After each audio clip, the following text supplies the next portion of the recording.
بسم اللہ الرحمن الرحیم۔ السلام علیکم جناب۔ سٹوریز میں نے 8 شیئر کرنی ہیں، 8 سٹوریز۔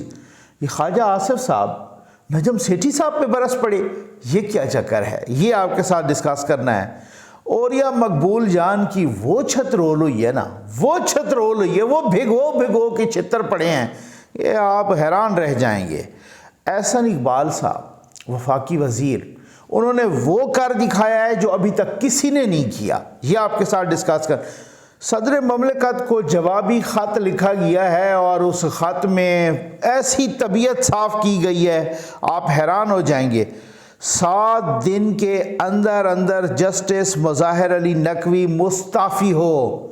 اگر آپ مستعفی نہیں ہوں گے تو یہ ایک دھماکے دار قسم کی سٹوری ہے، یہ آپ کے ساتھ شیئر کرنی ہے جناب۔ اور پنجاب کا بندہ خیبر پختونخوا کابینہ میں مشیر لگ گیا، یہ کیا چکر ہے۔ یاسمین راشد اور غلام محمود ڈوگر کی آڈیو لیک، یہ بہت بڑی بات ہوئی ہے۔ اور خواجہ آصف کا بیان کہ ملک دیوالیہ ہو چکا ہے، یہ کیا معاملہ ہے، بہت ہی تشویش ہو رہی ہے لوگوں کو، یہ کیا معاملہ ہے۔ یہ ساری چیزیں آپ کے ساتھ میں نے ڈسکس کرنی ہے، لیکن پہلے بتانا ہے کہ 3 گھر بھی رہتے ہیں، 200 آٹے کے تھیلے بھی رہتے ہیں۔ ایک بات میں آپ کو بتا دوں بھائی، ظفر نقوی ویلفیئر فاؤنڈیشن کے تحت الحمدللہ جس طریقے سے اللہ کے کرم اور آپ کے تعاون سے ہم کام کر رہے ہیں، آپ ہی میں سے وہ سن رہے ہوں گے صاحب، کسی مہربان نے مشورہ دیا، مجھے بہت پسند آیا اور واقعی ایسے ہی ہے۔ کہتے ہیں نقوی صاحب آپ نے بہت جو ہے نا اللہ کے کرم سے بہت سارے لوگوں کے تعاون سے مدد کی، ظاہر ہے وہ لوگ بھیکاری نہیں ہیں، وہ مزدور پیشہ لوگ ہیں، اور اس طریقے سے اب ان کو کچھ سکھائیں، کچھ ایسی چیز دیں جس سے ان کا نا کام چلے۔ مجھے بہت پسند آیا، انہیں ساتھ مشورہ بھی دیا۔ ہم نے کوئی 100+ بیوائیں اور یتیم بچیاں یہ جمع کی ہیں، اور وہ والے لوگ جو بیچے نہیں بازار جا کے، سیدھی سی بات ہے، سلائی مشین کو، وہ اپنا کام کریں، ہم بالکل اس کا بھی پورا جو ہے نا اس کو فالو اپ رکھیں گے انشاءاللہ۔ یہ اس پہ میں پوری یوں سمجھ لیں کہ بہت سٹرکٹ ہوں بھائی، اور میں 10,000 روپے کی ایک مشین ہم نے کوٹیشن لی جو مناسب تھی، جو ہر قسم کا ان کا کام کرے۔ 10,000 روپے کی ایک مشین ہے، اس کا فردر بھی ہم آپ کے ساتھ ڈیٹیل بھی ان بچیوں کی بیواؤں کی بھی شیئر کریں گے، ان کی ویڈیوز بھی شیئر کریں گے۔ تو یہ 100 مشینیں ہم نے دینی ہیں، اللہ کے کرم اور آپ کے تعاون سے دینی ہے۔ آ جائیں بھائی، میں پہلے آپ کو نا ایک بڑے مزے کی 2 کلپس سنواتا ہوں، ٹھیک ہے جی۔ یہ کل تارڑ صاحب، طاولہ تارڑ صاحب، ٹھیک ہو گیا نا جی۔ اب تارڑ صاحب جناب، یہ تارڑ صاحب کا تعلق رانا اپنا ایک اس سے بھی انصاف کے گھرانے سے بھی ہے، عدلیہ سے بھی ہے۔ یہ رفیق تارڑ صاحب کے پوتے بھی ہیں، اور رفیق تارڑ صاحب جسٹس ریٹائرڈ رفیق تارڑ اللہ بخشے، اور ایکس پریزیڈنٹ آف پاکستان بھی ہیں۔ یہ تارڑ صاحب جو ہے نا صحیح کر کے انہوں نے چھترول کی ہے، یہ ذرا میں آپ کو سنوانا چاہتا ہوں جلدی، پھر اس کے بعد کیونکہ سٹوریز بہت ہیں۔ اور میں ایک بیوہ کے پلاٹ پہ قبضے کی کوشش کی۔ شہباز شریف صاحب دروازے کھلے رکھتے تھے، درخواست آئی کہ میں ایک بیوہ عورت ہوں، لاہور کا DIG آپریشن میرے پلاٹ پہ قبضہ کر رہا ہے۔ انکوائری میں ثابت ہوا کہ غلام محمود ڈوگر نے قبضے کی کوشش کی ہے۔ شہباز شریف صاحب نے ان کو ان کے عہدے سے ہٹایا، اور انکوائری رپورٹ میں یہ لکھا افسران نے، اس کو کسی اعلیٰ عہدے پر فائز نہ کیا جائے۔ مونس الہی صاحب نے تو بھاری سوسائٹیوں کے اندر جو قبضے کیے، کیا سٹنگ CCPO کی آشیرواد شامل نہیں تھی؟ غلام محمود ڈوگر کی آنکھیں بند تھی، اس کو طاقتور کچھ لوگوں کی پشکنائی حاصل تھی۔ آڈیو لیکس کے بعد معاملہ بالکل کلیئر ہو گیا، اور اعلیٰ ترین عدلیہ کے ایک جج صاحب جن کی آڈیو آئی ہے، ان کے خلاف تب تک کسی نے ایکشن نہیں لیا۔ پاکستان بار کونسل نے تحقیقات کا مطالبہ کیا ہے کہ کرپٹ ترین آدمی کے لیے عدالت بھی لگتی ہے، اس کو تحفظ بھی حاصل ہوتا ہے۔ اس کا ماضی تو دیکھیں، جن معزز جج صاحب کا ذکر ہو رہا ہے، لوگ یہ کہتے ہیں کہ اس آڈیو میں محمد خان بھٹی ان کے گھر پہ بیٹھا ہے، ان کی بات کرواتا ہے پرویز الہی صاحب سے۔ پرویز الہی صاحب کہتے ہیں کہ میں آپ کے گھر آ رہا ہوں، پروٹوکول سے بغیر آ رہے ہیں، تو مطلب ہے دال میں کچھ کالا تھا۔ اس مقدس ادارہ جس سے میرے خاندان کا تعلق رہا ہے، میرا دل دکھتا ہے کہ ایسی کالی بھیڑیں بھی بیٹھی ہیں ادارے کے اندر، جو ادارے کو بدنام کر رہی ہیں۔ اور کینٹ میں 4 کنال کا ایک پلاٹ ہے، 32 کروڑ اس کی قیمت ہے۔ یہ کون سی ایسی جج شپ ہے ان کے پاس 70 سے 72 کروڑ روپے کا وہ کھا رہا ہے؟ کوئی تحقیقات کرنے والا ہے کیا؟ چیف جسٹس آف پاکستان کو اس کا نوٹس نہیں لینا چاہیے؟ اور دوسری جو آڈیو ہے، صدر سپریم کورٹ بار کہہ رہے ہیں کہ جی پرسوں ڈوگر والا کیس بھی لگا ہے، وہ کہتا ہے محمد خان بھٹی والا بھی انہیں کے پاس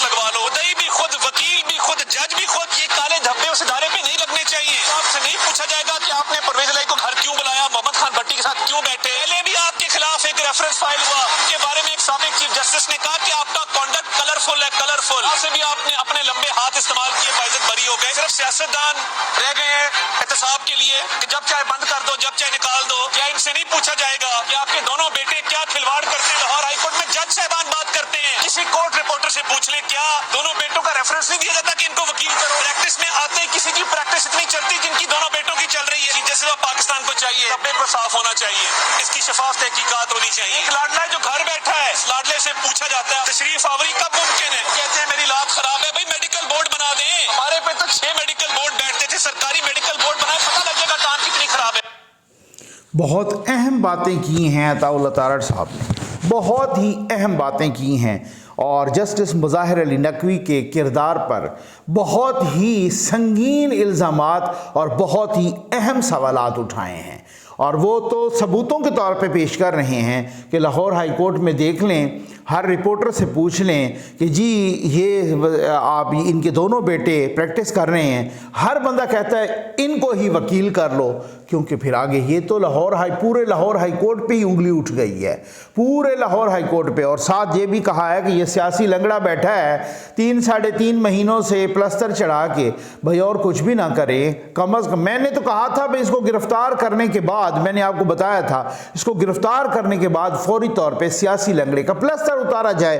آ جائیں بھائی. اسی کے ساتھ ہی میں ایک اور بھی آڈیو سناتا جاؤں کیونکہ یہ خبر بھی کور ہو جائے گی. یہ ہیں یاسمین راشد صاحبہ، اور ان کی آڈیو لیک ہوئی ہے غلام محمود ڈوگر صاحب.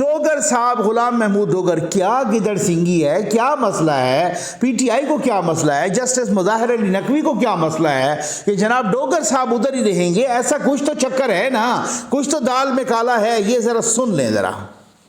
جی میڈم السلام علیکم. وعلیکم السلام علیکم ڈاکٹر صاحب، کیا حال ہے والو؟ جی اللہ کا شکر، بالکل ٹھیک ٹھاک. وہ چنگی خبر دسو نا، آرڈر ہو گئے نا؟ نہیں ابھی تک نہیں ملے آرڈر. انہوں نے ارادہ کیا ہے، میں ویسے پوچھ رہی ہوں. نہیں وہ تو سپریم کورٹ سے آرڈر ہونے ہیں، وہ تو انشاءاللہ جیسے ہوں گے تو مل جائیں گے. ہمارے بندے بیٹھے ہوئے ہیں وہاں پر. اچھا وہ ڈاک صاحب جاتی ہے نا جج صاحب کو سائن کرتے ہیں اس پہ. ہاں اچھا. تو کورٹ ٹائم پہ تو نہیں کرتے نا، تو کورٹ ٹائم کے بعد ہی کرتے ہیں. اچھا، کیونکہ خان صاحب کافی کنسرن تھے. میں نے کہا تھا جی میری خبر کے مطابق ابھی تک ان کو نہیں ملے. جی ابھی تک نہیں، وہ آ جائیں گے رات کو، ڈاک سائن ہو کے آ جاتی ہوتی ہے. آج ہماری رات خاموشی سے گزر جائے گی. میں ویسے پوچھوں اللہ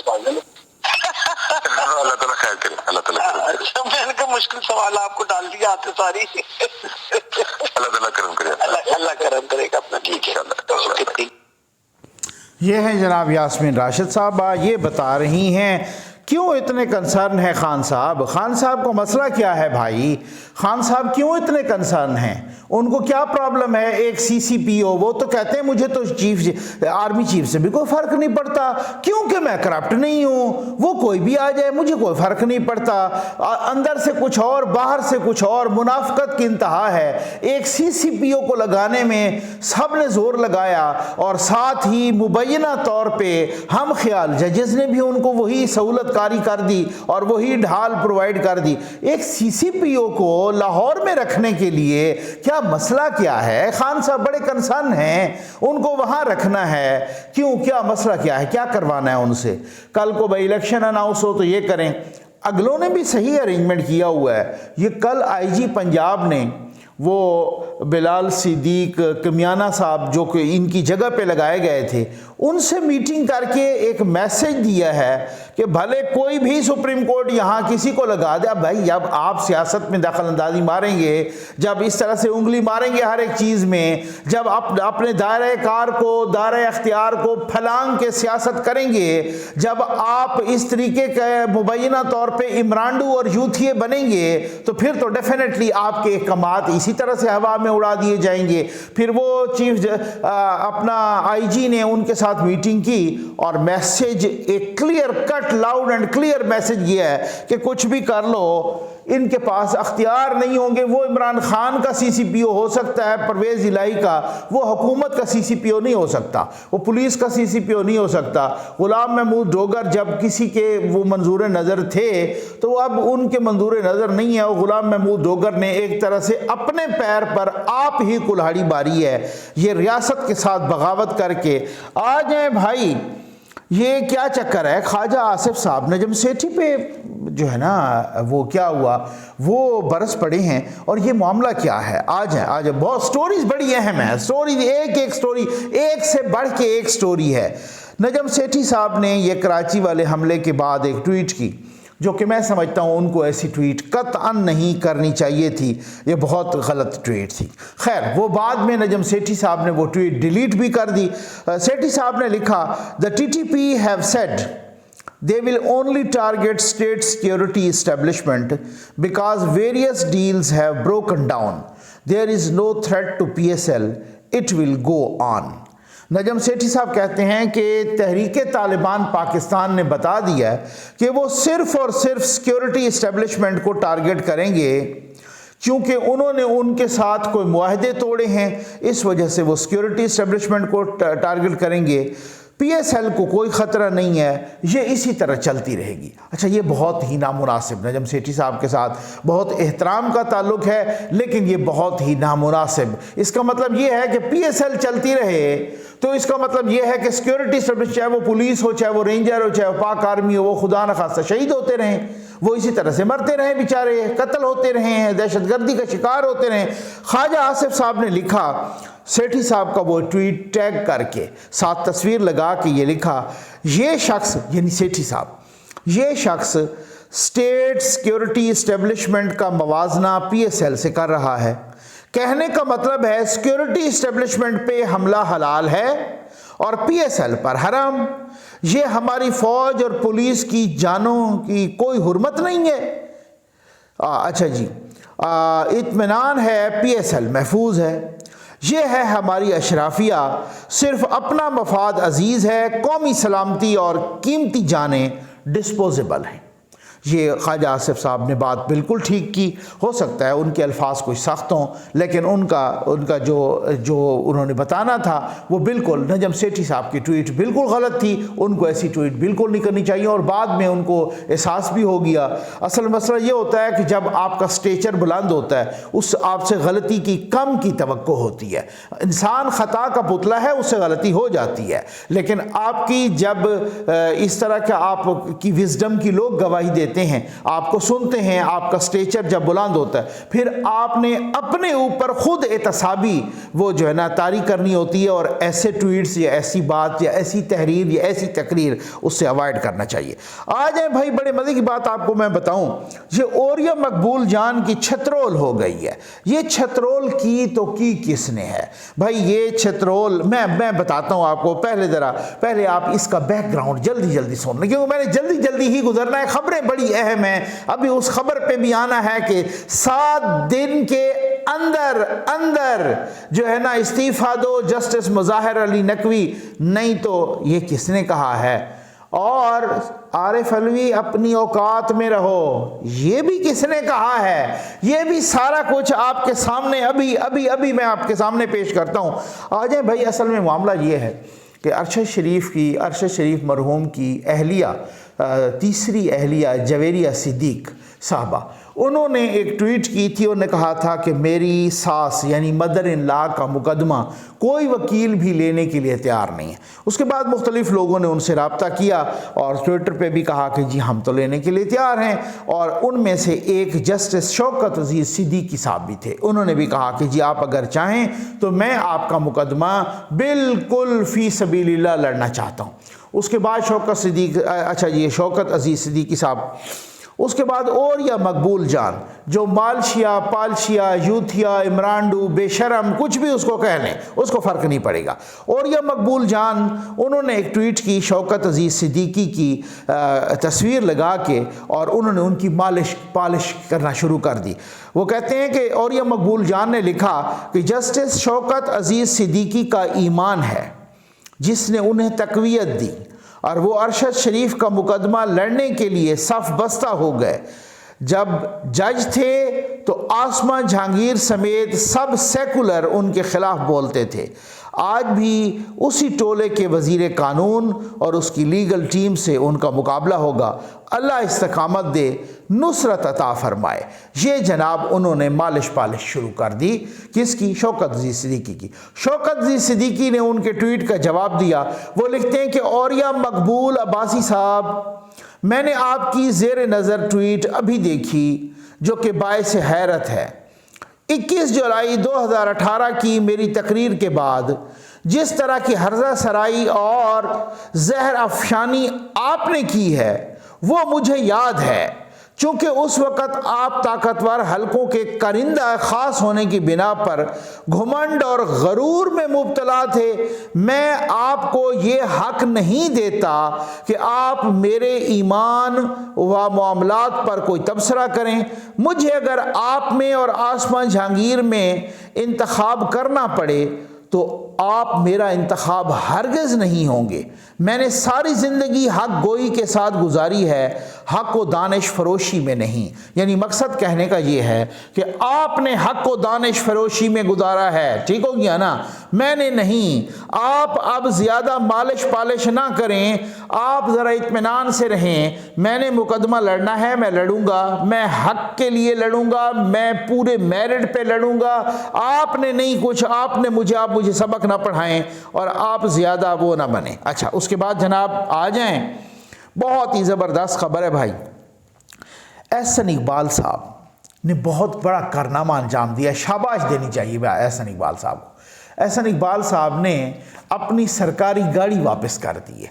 احسن اقبال صاحب وفاقی وزیر ہیں پلاننگ کے، اور ان کو بھی نیب نے کتنے عرصے تک رکھا، ایک ٹیڈی بھی ان پہ ثابت نہیں ہوئی۔ ویسے پروفیسر صاحب بہت پڑھے لکھے ہیں، بہت نفیس انسان ہیں جناب۔ انہوں نے کہا کہ احسن اقبال صاحب نے خط لکھا ہے ایڈیشنل سیکرٹری کیبنٹ ڈویژن کو، تو اس میں انہوں نے کہا ہے کہ یہ گاڑی جو V8 ہے میرے پاس 4500 cc گاڑی ہے، چونکہ ملک پہ مشکل وقت ہے، ہمیں بھی ساتھ وہ بالکل وہی ہے کہ اگر عام آدمی ایک پتھر باندھے نا، حکمران دو باندھیں، مہنگائی ہوتی رہتی ہے۔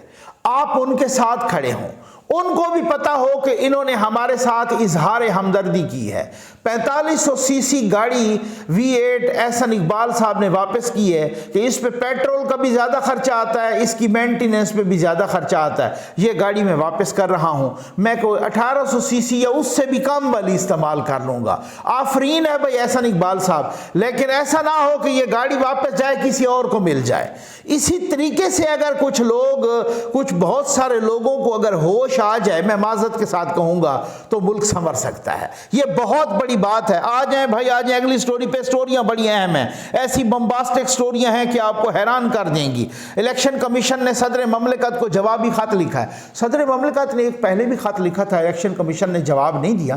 اب صدر مملکت مبینہ طور پہ یوتھیا اور عمرانڈو بن کے، وہ صدر تو نہیں بن رہے نا، وہ عمرانڈو بن رہے ہیں، اس وجہ سے انہوں نے ایک اور خط لکھا۔ اس خط میں بڑی نامناسب زبان استعمال کی کہ بے حسی اور بے حس ہو گیا اور یہ ہو گیا۔ الیکشن کمیشن گالیاں دینا تو ان کا وتیرہ ہے نا، آپ کو پتہ ہے، یہ سارے یوتھیے اور اپر چیمبر ان کا خالی ہے اور باقی ان کو صرف گالیاں دینا آتی ہیں، یہ سیاسی دہشت گرد۔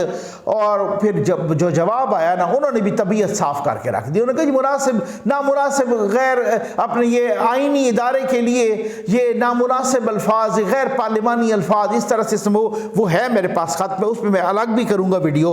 لیکن اس کے ساتھ اب میں جو ہے نا، انہوں نے کہا ہے کہ ہم آئیں گے آپ کے ساتھ، سنا یہی ہے جو رپورٹ ہو رہا ہے کہ ہم آئیں گے، مشورہ بھی کریں گے آپ کے ساتھ، آپ کی بات بھی سنیں گے۔ لیکن یہ کیا ہے کہ عمرانڈو بن کے آپ گالیاں دینا شروع کر دو، یہ کیا صورتحال ہے؟ اس کے بعد میں پہلی دفعہ سیٹسفائیڈ ہوا ہوں، یہ وزیر قانون، یہ رانا ثناء اللہ، خواجہ آصف صاحب نے یہ جو جس طریقے سے عمرانڈو صدر کو جواب دیا ہے نا، یہ مزہ آ گیا ہے. اسی طرح سے اگر نہیں ہوگا, اکیلا کوئی نہیں لڑے گا آپ کے لیے, اکیلا قانون اور آئین کی جنگ کوئی نہیں لڑے گا. ایک چیف الیکشن کمشنر ہیں, وہ آئین کی بالادستی کی جنگ لڑ رہے ہیں, سارے جناب گھونگنیاں منہ میں ڈال کے بیٹھے ہوئے ہیں جناب, وہ اپنا دفاع آپ کریں گے, جدھر کا تیر ہے وہ خود لے رہے ہیں بیچارے اڑتے ہوئے. یہ آیا نا مزہ. اعظم نذیر تارڑ کیا کہتے ہیں, وزیر قانون, صدر مملکت کو آئینی عہدے کے تقدس کا خیال رکھنا چاہیے. آئین پاکستان صدر کو صوبائی اسمبلیوں کے انتخابات کی تاریخ دینے کا اختیار نہیں دیتا. الیکشن کمیشن کو اپنے لیڈر کے کہنے پر تنقید کا نشانہ نہ بنائیں, سربراہ مملکت بنیں, پارٹی ورکر نہ بنیں. یعنی وہ کہتے ہیں کہ آپ صدر بنیں, عمران ڈو نہ بنیں. سمجھ آ گئی؟ اب اس کے بعد دیکھیں رانا ثناء اللہ نے کیا ٹویٹ کیا ہے. خواجہ آصف صاحب نے تو وہ چترول کی ہے نا, ابھی میں آپ کو بتاتا ہوں. عارف علوی صدر پاکستان بنیں, عمران کے ترجمان نہ بنیں. صدر کے منصب کی عزت کا پاس کریں. پہلے بھی عمران خان نے صدر, اسپیکر, ڈپٹی اسپیکر اور گورنر سے آئین شکنی کرائی. سپریم کورٹ نے اس عمل کو آئین شکنی قرار دیا تھا. صدر کے آئینی منصب کو پارٹی ترجمان کے عہدے میں بدلنا افسوسناک ہے. اور پھر رانا صاحب مزید لکھتے ہیں کہ صدر کا الیکشن کی تاریخ کے اعلان سے کوئی سروکار نہیں. عارف علوی الیکشن کمیشن کے آئینی اختیار میں مداخلت کر رہے ہیں. Arif Alvi foreign funding case میں شریک جرم ہیں. عمران صدر کے منصب کے ذریعے الیکشن کمیشن کو دباؤ میں لانے کی کوشش کر رہا ہے. یہ رانا صاحب نے صحیح چھترول کی ہے, اور ساتھ یہ بھی بتا دیا ہے کہ آپ بھی شریک جرم ہیں. ابھی تک آپ صدر کے لبادے میں, صدارت کے لبادے میں چھپے ہوئے آپ کے سارے جرم, آپ نے ستمبر کے بعد فارغ ہونا ہے, تو آپ پر بھی یہ فارن فنڈنگ والا کیس جو شریک جرم ہے, آپ پر بھی یہ چل سکتا ہے. اور خواجہ آصف صاحب کہتے ہیں کہ عارف علوی صاحب اپنی اوقات میں رہیں, اپنی آئینی اوقات میں رہیں, الیکشن کمیشن کی آئینی حدود میں تجاوز نہ کریں اور سیاست نہ کریں. اپنی نہیں تو اپنے عہدے کی عزت کا خیال رکھیں. یاد رکھیں وہ اس عہدے پہ 2018 میں ہونے والی سلیکشن واردات کے نتیجے میں قابض ہوئے.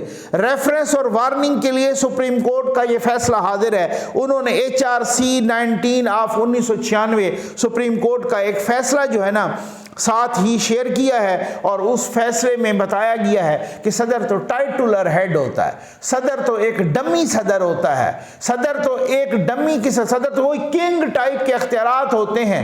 ٹھیک ہو گیا نا, وہ کچھ بھی نہیں کر سکتا سوائے باؤنڈ ہوتا ہے کانسٹیٹیوشنلی سپریم کو اپنا پرائم منسٹر کی ایڈوائس کو مینو ان تسلیم کرنے میں. اب یہ عمران ڈو بن کے ہر دوسرا بل روک لیتا ہے, عمران ڈو بن کے کہہ رہا ہے میں جناب اس کی جو ہے نا ڈیٹ دوں گا الیکشن کی, ان کے مشورے, ان سے مشورے کے بعد. معاف کیجئے گا بھائی, آپ کون ہوتے ہیں صوبائی اسمبلیوں میں؟ گورنر بیٹھا ہے نا, گورنر بیٹھے ہیں نا, وہ اگر ڈیٹ نہیں دے رہے, الیکشن کمیشن ڈیٹ نہیں دے رہا, آپ کیسے ڈیٹ دے سکتے ہیں؟ آپ قومی اسمبلی کی ڈیٹ دے سکتے ہیں, آپ کیسے ڈیٹ دے سکتے ہیں صوبائی اسمبلیوں کے؟ تو اس وجہ سے صدر کو کہا ہے کہ اوقات میں رہو, آپ اپنی اوقات پہچانو. اور دوسری بات یہ ہے کہ آپ بھی فارن فنڈنگ میں مجرم ہیں, شریک جرم ہیں اس وجہ سے. تو اب اس کے بعد آ جائیں جناب کہ جسٹس مظاہر علی نقوی 7 دن کے اندر استعفیٰ دو, نہیں تو سپریم جوڈیشل کونسل میں آپ کے خلاف ریفرنس دائر کر دیا جائے گا. یہ کس نے کہا ہے؟ یہ پاکستان بار کونسل نے کہا ہے. انہوں نے 7 دن کا نوٹس دیا ہے. ساتھ ہی وہ عابد صاحب ہیں جو کہ سپریم کورٹ بار ایسوسی ایشن کے صدر ہیں, ان کے خلاف بھی کارروائی شروع کرنے کا انہوں نے آغاز کر دیا ہے. کوئی بھی وکیل کسی کو یہ تو نہیں کہہ سکتا میں فلاں بینچ بنوا دوں گا, کسی کو یہ تو نہیں کہہ سکتا میں فکسیشن کروا دوں گا. یہ تو آپ کے عہدے کی, آپ کے لائسنس کی خلاف ورزی ہے. یہ کیا صورتحال ہے؟ تو یہ پاکستان بار کونسل میں اصل میں ججز کا اجلاس ہوا. اس کے بعد ججز کا جب اجلاس ہوا تو ججز کے اجلاس میں یہ آڈیو آنے کے بعد معاملہ اتنا کوئی عام معاملہ نہیں ہے. آڈیو آنے کے بعد جناب ججز کا اجلاس ہوا. ججز کے اجلاس میں کوئی 1 گھنٹے کا غیر رسمی اجلاس ہوا سپریم کورٹ کے ججز کا. تمام ججز نے اس نے شرکت کی. کہہ رہے ہیں کوئی ایک جج نہیں ہے, باقی تمام جج سب نے شرکت کی. اس میں بتایا اس میں بہت ساری یہ چیزیں ڈسکس کی گئیں اور مختلف میڈیا سوشل میڈیا بتا رہا ہے کہ جناب اس میں تحفظات کا بھی اظہار کیا گیا، اس میں اس آڈیو پر تحفظات کا اظہار کیا گیا، کہا گیا کہ جب تک ججز احتساب کے لیے خود اپنے آپ کو پیش نہیں کریں گے اتنے تک کوئی بھی آپ کو جاب پر اعتماد نہیں کرے گا۔ تو اس میں کچھ لوگ بتا رہے ہیں، کچھ وکلا بتا رہے ہیں کہ جو ہم خیال ججز تھے ان کا چہرہ دیکھنے کے قابل تھا۔ تو بہرحال یہ بات بھی ہے کہ کیا ہونے والا ہے، کیا استعفیٰ آئے گا؟ اگر استعفیٰ نہیں آئے گا تو پھر سپریم جوڈیشل کونسل میں ریفرنس ضرور جائے گا، یہ بھی آپ دیکھ لیجئے گا، یہ بھی بہت بڑی بات ہے۔